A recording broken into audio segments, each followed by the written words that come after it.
92.7 big FM पर आप सुन रहे हैं सुहाना सफर विद अनु कपूर।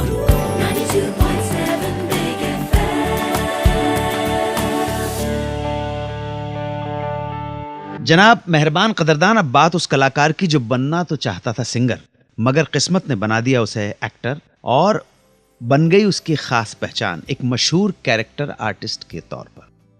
जलंधर के एक संपन्न परिवार में जन्मा ये शख्स बहुत सुरीला था, बेहतरीन गाता था। इसलिए जहन में आया कि वो एक दिन सहगल साहब की तरह काश महान सिंगर बन जाए। उसने अपना ये सपना अपने पिता के सामने रखा और कहा कि वो कलकत्ता जाकर सिंगर बनना चाहता है। पिता को कोई आपत्ति नहीं थी, उन्होंने अपनी मंजूरी दे दी और इस तरह दिल में सिंगर बनने के अरमान लिए 20 साल की उम्र का जो लड़का कलकत्ते पहुंचा, उसका नाम था इफ्तिखार खान। जी हां, वही इफ्तिखार साहब जिनका जिक्र आते ही हमारे जहन में एक पुलिस ऑफिसर की छवि उभरती है। डॉन, भागने के बारे में सोचना भी बेकार है। चारों तरफ हर रिवॉल्वर की आंख तुम पर लगी हुई है। इफ्तिखार साहब कलकत्ता सिंगर बनने आए थे। HMV म्यूजिक कंपनी गए। वहां उनकी मुलाकात उस दौर के मशहूर संगीतकार कमल दास गुप्ता से हुई, जो HMV में ही नौकरी किया करते थे। कमल दास गुप्ता कोलकाता के MP प्रोडक्शन की एक हिट फिल्म जवाब का संगीत दे चुके थे। तो कमल दास गुप्ता ने ही इफ्तिखार का ऑडिशन लिया और वो ऑडिशन में पास भी हो गए। उसके बाद HMV ने इफ्तिखार साहब के गाए 2 गीतों का एक प्राइवेट एल्बम भी जारी किया। एल्बम आया मार्केट में लेकिन चला नहीं।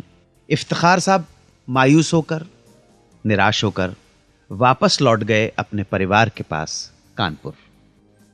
मगर किस्मत को कुछ और ही मंजूर था, इसलिए इस घटना के कुछ दिनों बाद ही MP प्रोडक्शन की तरफ से उन्हें एक टेलीग्राम मिला। एक फिल्म में एक्टिंग करने का ऑफर दिया गया था। जी बनने गए थे सिंगर, उसी प्रोडक्शन कंपनी ने एक्टिंग करने का ऑफर दिया और लिखा था कि तुरंत कलकत्ते आ जाइए। दरअसल इफ्तिखार साहब के व्यक्तित्व से प्रभावित होकर कमल दास ने MP प्रोडक्शन से इफ्तिखार को बतौर अभिनेता नौकरी देने की सिफारिश कर डाली थी। लेकिन इफ्तिखार साहब को बनना था सिंगर, इसलिए उन्होंने टेलीग्राम और ऑफर में कोई इंटरेस्ट नहीं दिखाया। पिताजी को मालूम पड़ा।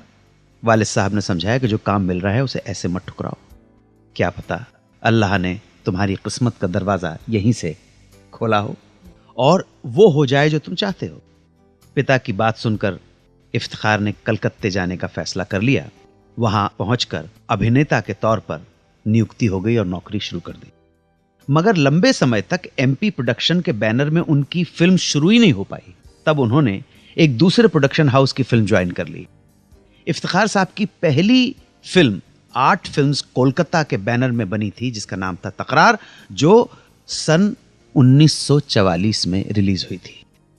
मेरे मेहरबान दोस्तों, मैं आपको बता दूं कि इंटरनेट पर उनके बारे में जो जानकारी दी है, उनकी पहली फिल्म साल 1947 में आई फिल्म कज़ाक की लड़की है, वो बिल्कुल गलत है। इंटरनेट पे ये है। इफ्तिखार साहब की दुख्तर, उनकी बेटी सलमा से मिली सही जानकारी के हिसाब से ही मैं आपको बता रहा हूं इफ्तिखार साहब के बारे में जो मैंने आपको जानकारी दी है। उनकी पहली फिल्म थी तकरार, 1944 में रिलीज हुई थी। कलकत्ता में कुछ साल काम करने के बाद जब हिंदुस्तान का बंटवारा हुआ तो इफ्तिखार साहब की फैमिली ने माइग्रेट होने का फैसला लिया कि पाकिस्तान चले जाएंगे। मगर इफ्तिखार साहब ने कहा मैं नहीं जाऊंगा, और कुछ ऐसे हालात हो गए कि उन्हें कलकत्ता छोड़कर बॉम्बे सेटल होना पड़ा। उन्होंने बॉम्बे में स्ट्रगल शुरू किया और एक ऐसा मकाम आया कि हालात इतने ख़राब हो गए कि अपने बच्चों और परिवार की परवरिश के लिए उनकी पत्नी को भी नौकरी करनी पड़ी। ऐसी स्थितियों में उन्हें याद आई अशोक कुमार की।